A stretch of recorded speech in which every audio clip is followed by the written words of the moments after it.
केरल के कार्यकर्ताओं का संघर्ष मुझे उस बात का याद दिलाता है और मुझे वो बात जो मैं लगातार राजनीति में कहता हूं कि राजनीति 100 मीटर रेस नहीं, राजनीति लॉन्ग मैराथन है। हमारे यहाँ के कार्यकर्ताओं ने इसको सिद्ध करके दिखाया है कि वो निरंतर भाव से लगे हुए हैं इस परिवर्तन की लड़ाई को लड़ने के लिए।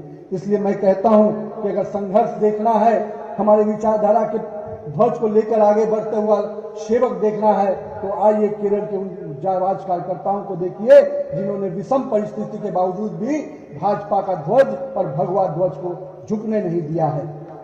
കേരളത്തിലെ നമ്മുടെ കാര്യകർത്താക്കന്മാരുടെ പോരാട്ട വീര്യം കാണുമ്പോൾ എനിക്ക് ഓർമ്മ വരുന്നത് രാഷ്ട്രീയം എന്നുള്ളത് 100 മീറ്റർ ഓട്ടമല്ല, അതൊരു ദീർഘമായ മാരത്തോണാണ് എന്ന സുപ്രസിദ്ധമായ പ്രസ്താവനയാണ്.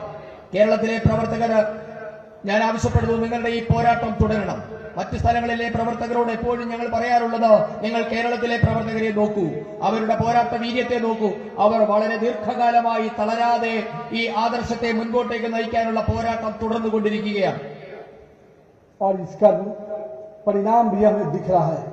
2014 के चुनाव में हमें 11% वोट मिला, 2019 के चुनाव में हमें 16% वोट मिला और 2024 में हमें 20% वोट मिला।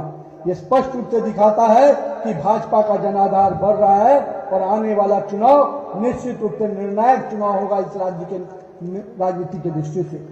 നമുക്കതിന്റെ മാറ്റം കേരളത്തിൽ കാണാനായി സാധിക്കുന്നുണ്ട്. തുടർച്ചയായി ഭാരതീയ ജനതാ പാർട്ടിക്ക് കേരളത്തിൽ കിട്ടിക്കൊണ്ടിരിക്കുന്ന വോട്ടിന്റെ ശതമാനം കൂടിക്കൊണ്ടിരിക്കുകയാണ്.